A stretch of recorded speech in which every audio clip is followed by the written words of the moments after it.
I never thought I'd be the kind of man who tells his story online, much less one like this.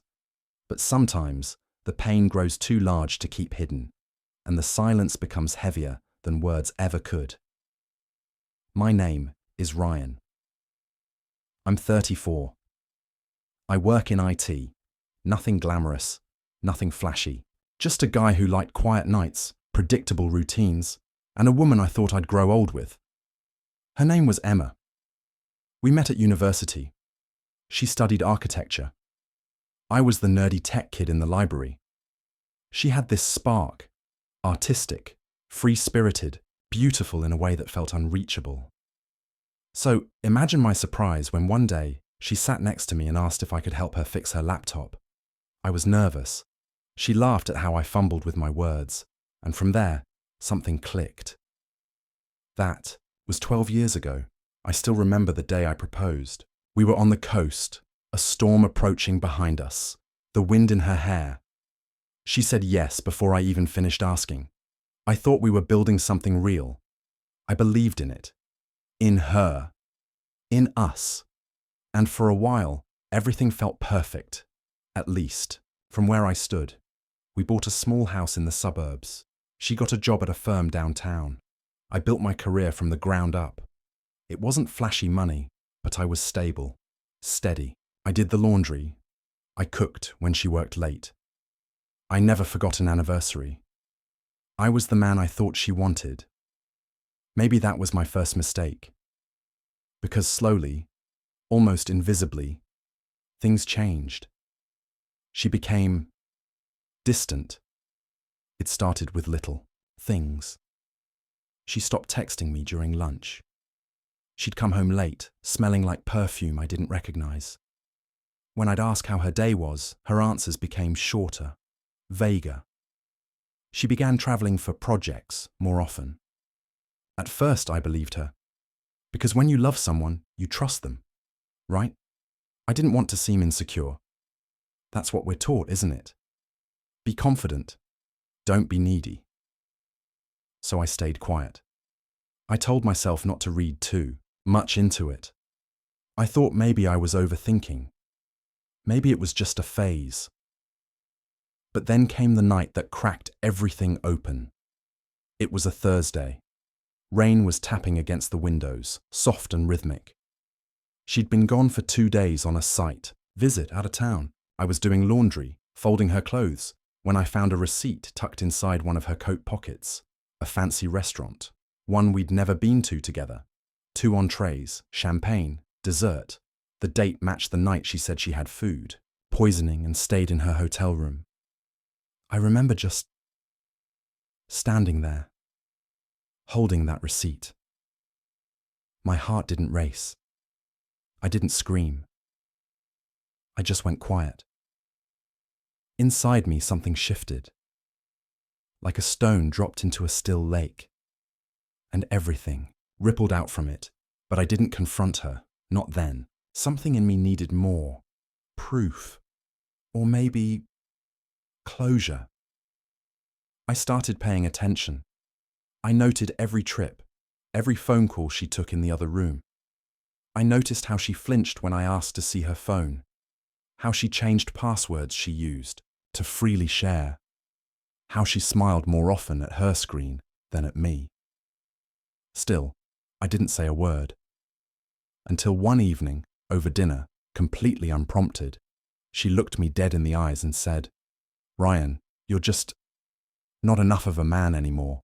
I dropped my fork. She continued, "You're too soft, predictable. You play it too safe. I need someone who challenges me, who has a fire." I felt like the ground gave way beneath me.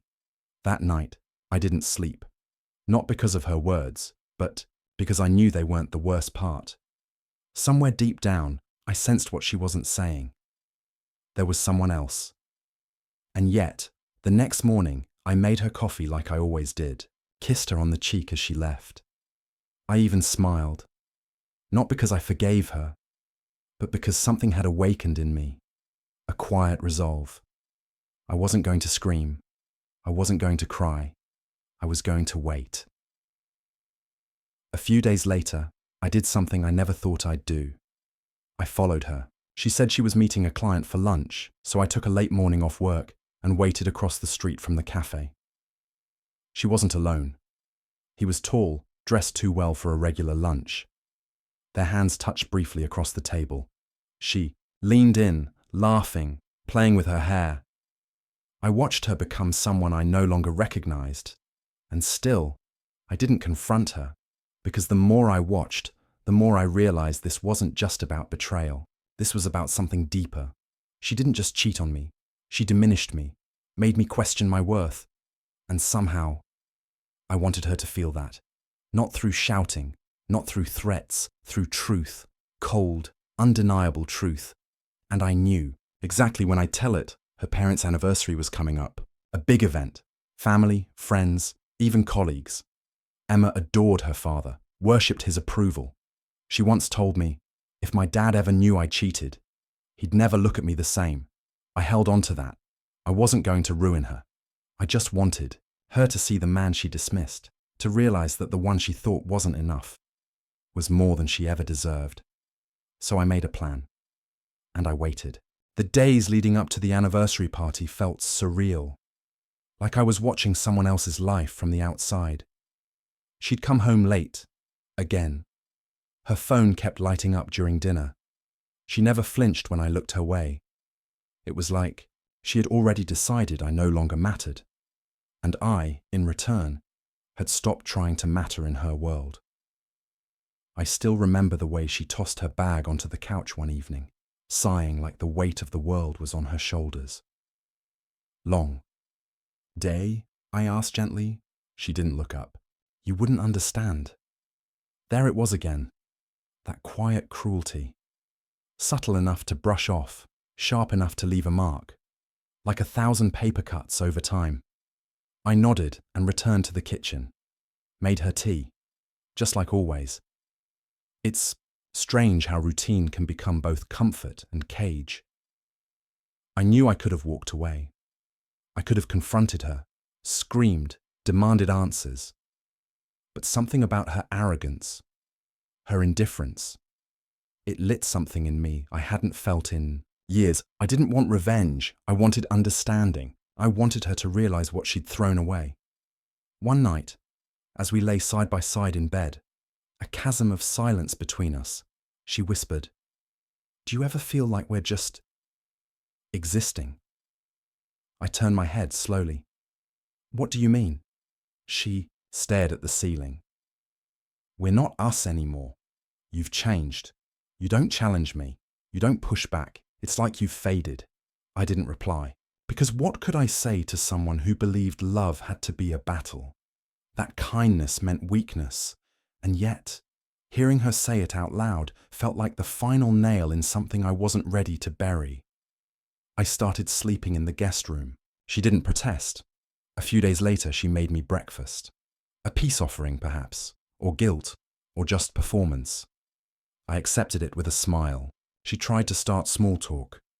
I played along. For a moment, it felt like old times, but then she asked, casually, "Are you seeing anyone?" I looked at her, surprised. "No." She chuckled. "You should. Maybe someone with more fire." I stared at her then, really stared. Not with anger, not even sadness, just clarity. "I'll think about it," I said. From that day on, she became more watchful, curious. She started asking where I was going, who I was texting. The irony didn't escape me. One evening, she came home early and found me dressed up, cologne on. I'd just returned from dinner, with a client ironically. "You look nice," she said, trying too hard to sound casual. "Thanks," I replied, and walked past her without elaborating. That night she knocked on the door to the guest room. She stood there for a while before finally saying, "I don't like how distant you've become." I raised an eyebrow. "You don't like it, or you're not used to it?" She looked away. "I'm just saying, this isn't us." I leaned against the doorframe. "You told me I wasn't enough of a man, remember?" Her eyes widened slightly. I didn't mean it like that. But she did. She knew exactly what she said. And I knew exactly what I was doing. I was letting her stew in uncertainty, letting her feel just a little what she had made me feel for months. I wasn't being cruel. I was giving her space to see herself. And maybe, just maybe, to regret.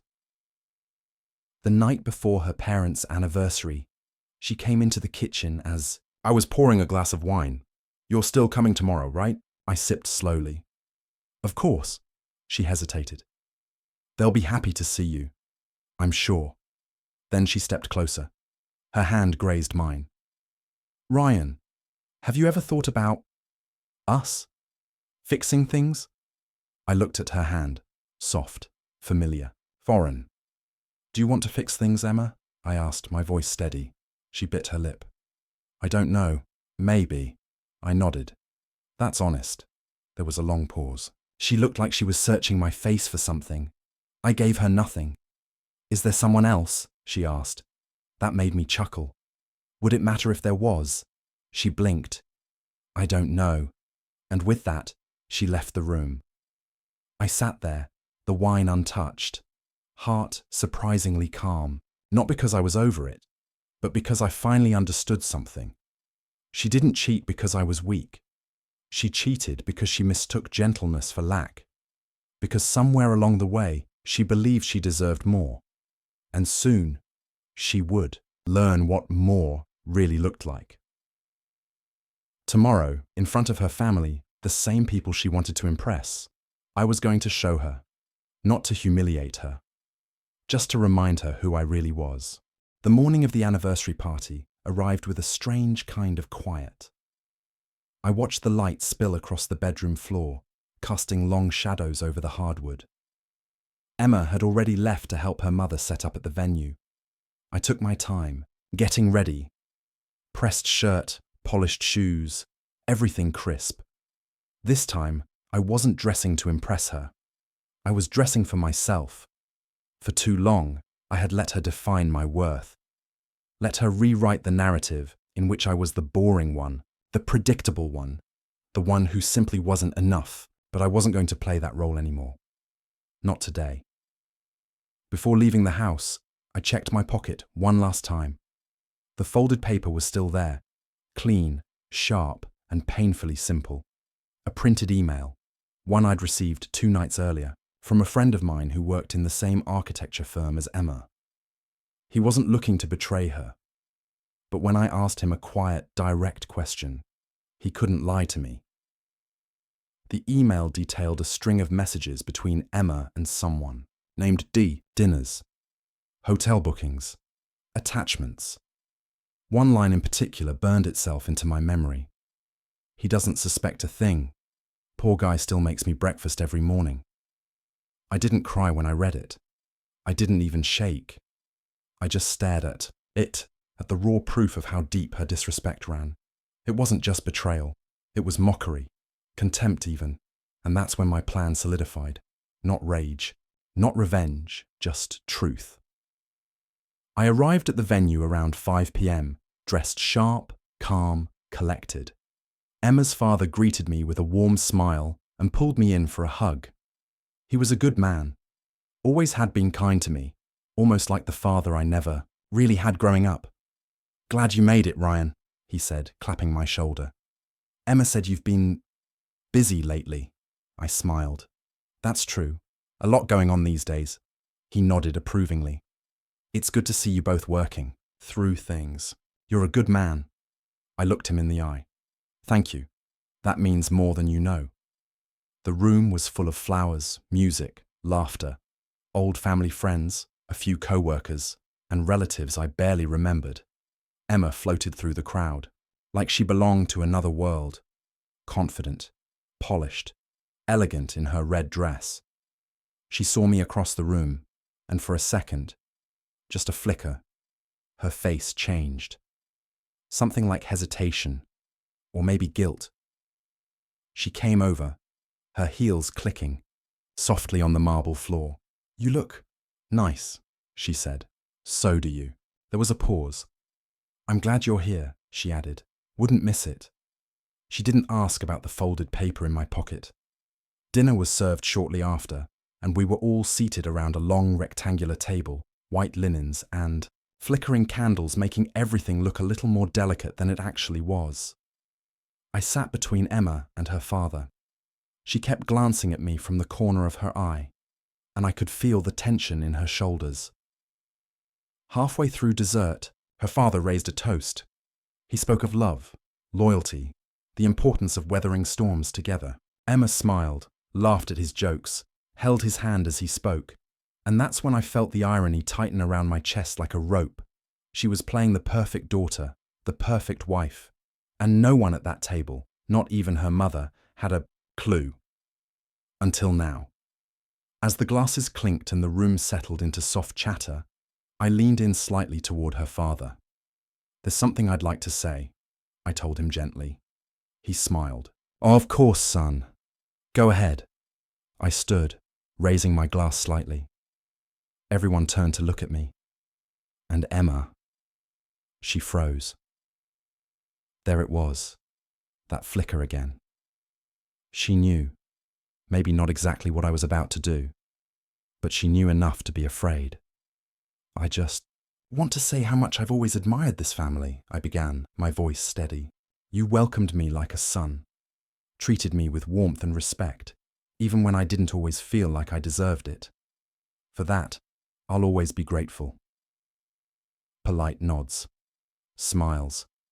Emma's fingers gripped her napkin a little too tightly. But I've learned something recently. Something about what it means to be a man. Silence. You see, being a man isn't about being loud or impulsive. It's not about being dominant or aggressive. Sometimes it's about standing quietly in the fire, about waiting, watching, and knowing exactly when to speak. Emma whispered, Ryan, don't. But I didn't look at her. I looked at her father. Sir, I continued, you once told me that what defines a person is how they act when they think no one is watching. I reached into my pocket. The room felt like it was holding its breath. I'd like to share something. I probably should have shared sooner, and I placed the folded email on the table, right in front of Emma's plate. She didn't touch it.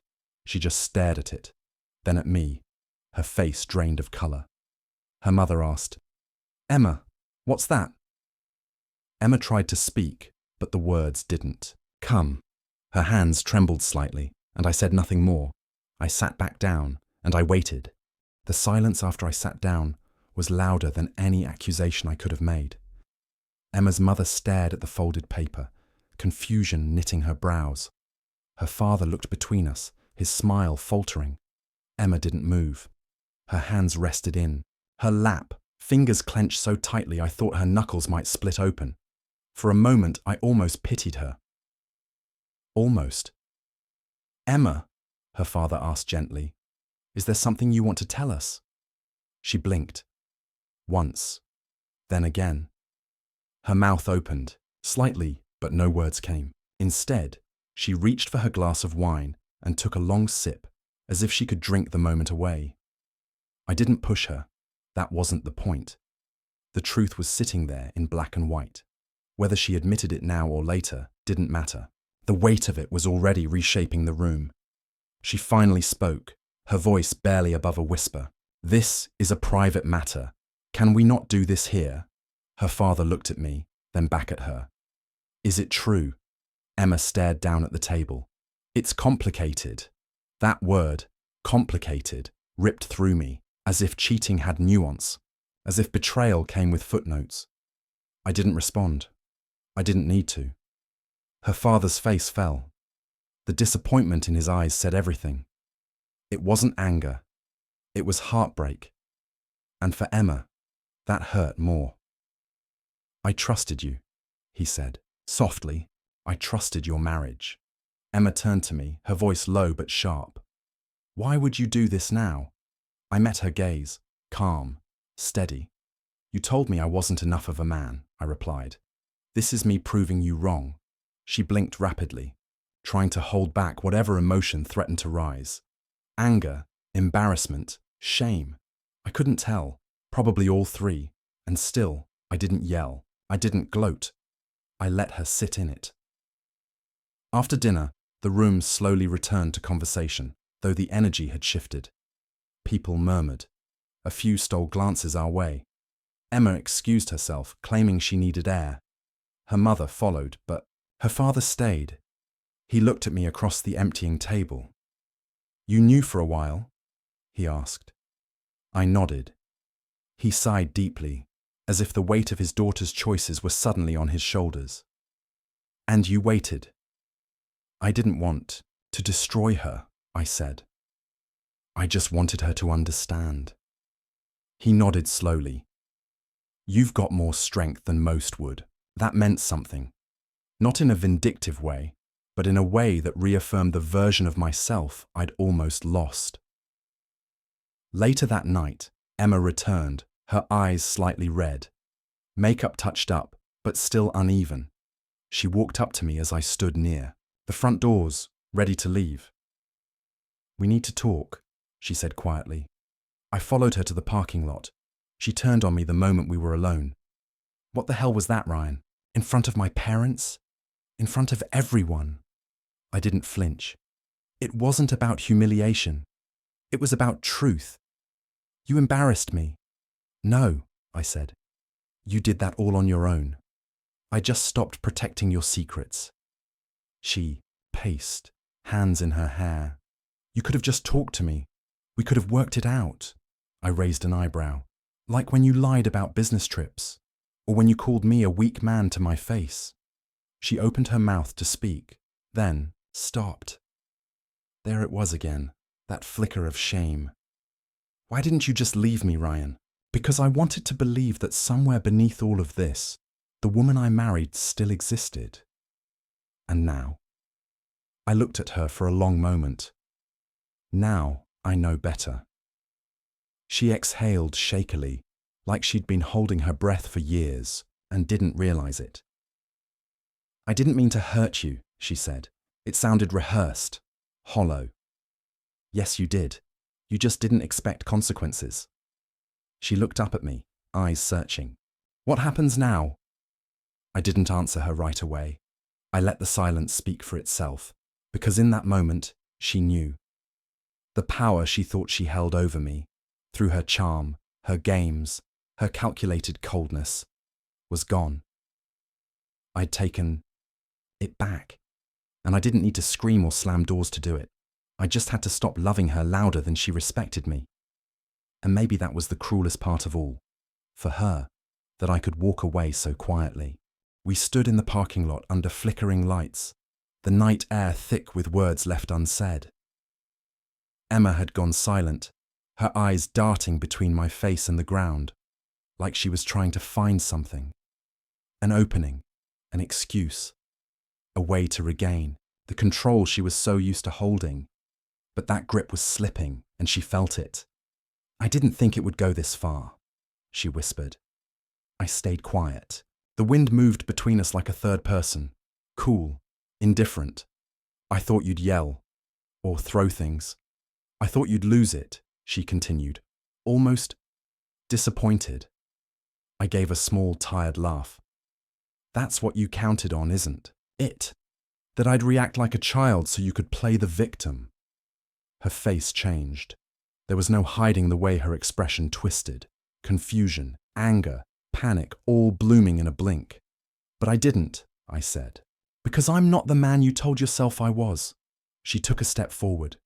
"Then what are you trying to do now? Punish me? Humiliate me more?" I looked at her, and for the first time in a long time, I truly saw her. Not the woman I had fallen in love with. Not the one who used to dance in the kitchen barefoot at midnight, but the one who stood in front of me now, afraid not because she was sorry, but because she realized she'd underestimated me. "I'm walking away," I said. "That's all." "That's all," she snapped. "You blew up my world tonight, Ryan." "No," I replied. "You lit the match. I just stopped shielding you from the flame." Her lips parted, but no sound came out. She wasn't ready for this version of me. That was the first blow, and it landed without me ever raising my voice. The next morning, I packed a small bag. Just essentials. I left the house keys on the kitchen counter. She wasn't home when I left, probably hiding at a friend's or trying to spin a story that made her the victim of an overreaction. I didn't care. I wasn't interested in her version anymore. I booked a quiet Airbnb across town. I needed space, not to think, but to breathe.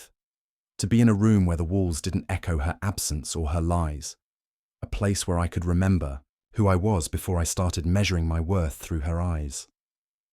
Later that day, my phone buzzed. Emma. I didn't answer. She called again, then again. Then came the texts. Where are you? Please, just talk to me. I didn't mean to say those things. I was angry. You're overreacting. We can fix this. Fix. That word again. She thought everything could be patched, over, glued back together with time and selective memory. But some fractures don't heal, not when the break was made with intent. I let her messages pile up. By evening, she sent a different kind. A photo of us years ago at the beach. She captioned it. We were happy once. Doesn't that matter? I stared at it. Yes, we were happy once. But that version of us existed in a world where trust hadn't been broken. In the days that followed, her tone shifted from pleading to desperate. She asked if I wanted space, therapy, even offered to confess everything to her parents, fully, this time. I didn't reply, because something had changed inside her, and she didn't like it. It wasn't just that she'd been caught. It was that I no longer gave her access. No more chances, no more explanations, no more me. That was the second blow, and she couldn't take it. A week later, I scheduled a meeting with a lawyer, quietly, professionally, no theatrics. The house was in both our names, the accounts too, but I'd already started separating what was mine, slowly, methodically. She showed up at my new place one evening, uninvited. I opened the door and saw her standing there, makeup soft, clothes casual, like the version of her I used to know, but her eyes were red and unsure. I just want 5 minutes, she said. I nodded. She stepped inside and looked around like she was entering a stranger's home. I don't even recognize you anymore, she said quietly. Good, I replied. She swallowed hard. You're really doing this? I already did. Her hands trembled. I never thought I'd lose you like this. And that was the third blow. Because now she was the one left behind. Not because I wanted revenge, but because I found peace. And she lost the only man who ever loved her without conditions. I thought that would be the end of it. I truly did. I thought my silence would be enough. But Emma kept reaching out. Not because she loved me, not because she regretted her actions, but because I had become a mirror she couldn't bear to look into. The more distance I created, the more desperate she became to reclaim the image of herself she'd once seen through my eyes. The woman who could do no wrong, the woman who would always be forgiven. But that mirror was shattered now, and I was done holding the pieces.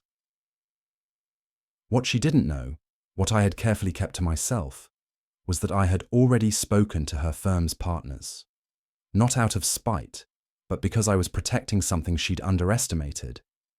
Her affair wasn't just personal, it was professional misconduct. Her lover, D, as it turns out, was a senior architect on a project Emma was overseeing. According to the firm's ethics policy, any personal relationship between two people working on the same project, especially one involving supervision, had to be disclosed. She hadn't disclosed anything. She used business trips to meet him. She used company cards to cover personal expenses. And most importantly, she signed off on project decisions that directly benefited him. I didn't leak it. Didn't post it. I simply sent one confidential email to the firm's HR department. Attached were dates, receipts, and yes, screenshots, all tied neatly together. And then I waited. 2 weeks later, Emma showed up at my door again. But this time, she wasn't angry. She was broken. I opened the door to find her standing there, not in control, not composed, but unraveling. She didn't ask to come in. She just looked at me and whispered, "They suspended me." I nodded. "I don't know how they found out," she added, voice shaking.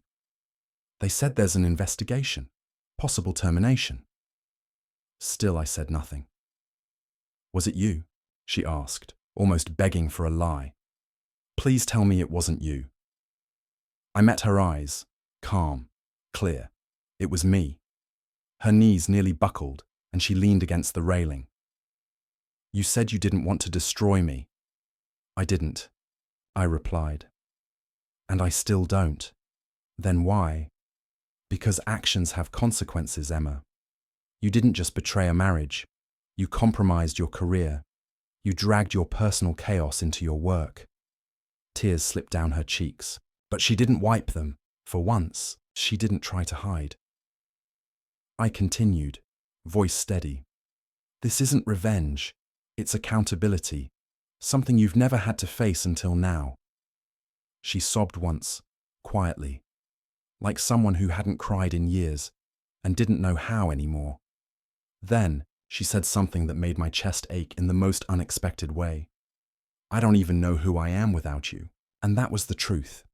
She had lived so long, believing she was the one with the power, the choices, the control. And now, when it was gone, she had no idea who she was. But I did. I knew exactly who she was. And who I was. "I loved you," I said softly. "Deeply. But you didn't just kill that love, Emma. You buried it with lies and disrespect. And now, you're mourning something you chose to let die." She looked at me through swollen eyes. "Can't we go back?" I shook my head. "There is no going back. There never was." She stepped closer, barely standing. "So that's it?" I nodded. "That's it. No dramatics, no shouting. Just the quiet collapse of everything she thought she could control. And for the first time, I didn't feel weak. I didn't feel small. I felt free. The next morning, the sky was grey. Not stormy, not dramatic. Just quietly overcast, like the world was trying to match the mood inside me. Still, contemplative, and finally, settled. I watched the clouds move slowly through the window of the apartment I now called home. No pictures on the wall, no scent of her perfume on the pillows, no voice filling the empty space with soft lies, and still, peace. Real peace. Emma didn't call again. Not that day, not the day after. Maybe she finally understood. Or maybe she just didn't have anything left to say. I didn't need her apology. I didn't even need her remorse. What I needed, I already had. Clarity, for months, years maybe. I'd confused compromise with surrender. I'd given pieces of myself away, little by little, in the name of love. Until one day, I looked in the mirror and couldn't recognize the man staring back. And now I saw him clearly. Not perfect, not vengeful, but whole. I began picking up my life again. Not with grand changes, but with small, intentional choices. I went back to the gym. I read books that weren't about fixing relationships. I reconnected with old friends, not to vent, but to live. And for the first time in a long time, I looked forward, not backward. Sometimes people ask me if I'd ever forgive her. The truth, I already have. But forgiveness doesn't mean return. It doesn't mean pretending it didn't happen. It means I no longer carry her mistakes on my back. I left them where they belonged, with her.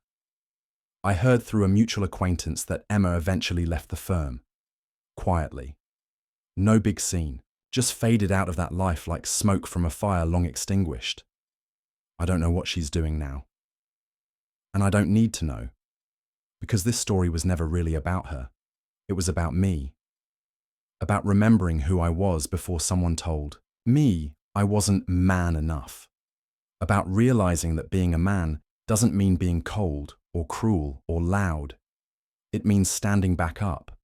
It means knowing your worth, even when the world or the person you love tries to take it from you.